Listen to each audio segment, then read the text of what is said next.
Je suis Joël Nelson, fils de Victor Nelson et Ginette Nelson, les propriétaires du domaine, et deux enfants, Joël et Françoise, et nous essayons effectivement de dynamiser et de relancer ce domaine de Vanibel.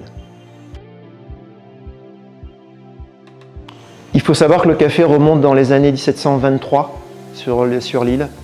Donc nous, ce qu'on a fait quand on a relancé le café aujourd'hui, Vanibel, c'est 20 000 pieds, c'est de relancer les mêmes souches d'il y a plus de 100 ans. Donc c'est un Arabica. Il faut aussi préciser que c'est une variété typica, donc une souche, une lignée pure. Vanibel est situé à 400 mètres d'altitude, entre mer et montagne, sur une vallée qui s'appelle la vallée du Plessis.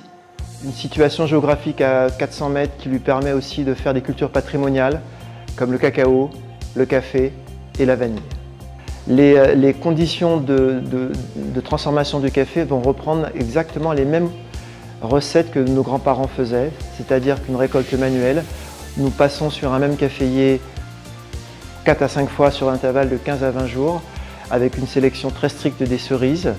Nous faisons une fermentation, donc synonyme de qualité, un séchage naturel au soleil, donc il faut le savoir, ce n'est pas des séchages au four, donc vraiment ce qui va conférer au café un café d'excellente qualité.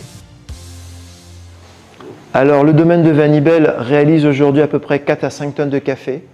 Savoir que le café de Guadeloupe est vendu localement à travers les autochtones, à travers nos compatriotes, ce qui est intéressant pour nous. Mais aussi on a aussi la chance, comme il jouit d'une belle réputation, de l'exporter en Europe et aussi en Asie. Le café de Guadeloupe, de par son prix, est considéré comme l'un des cafés les meilleurs au monde. Après, c'est pas moi qui vais le dire, c'est le goûteur, c'est l'acheteur, c'est l'importateur. C'est vrai qu'aujourd'hui, on peut le dire, ce café de Guadeloupe retrouve ses lettres de noblesse.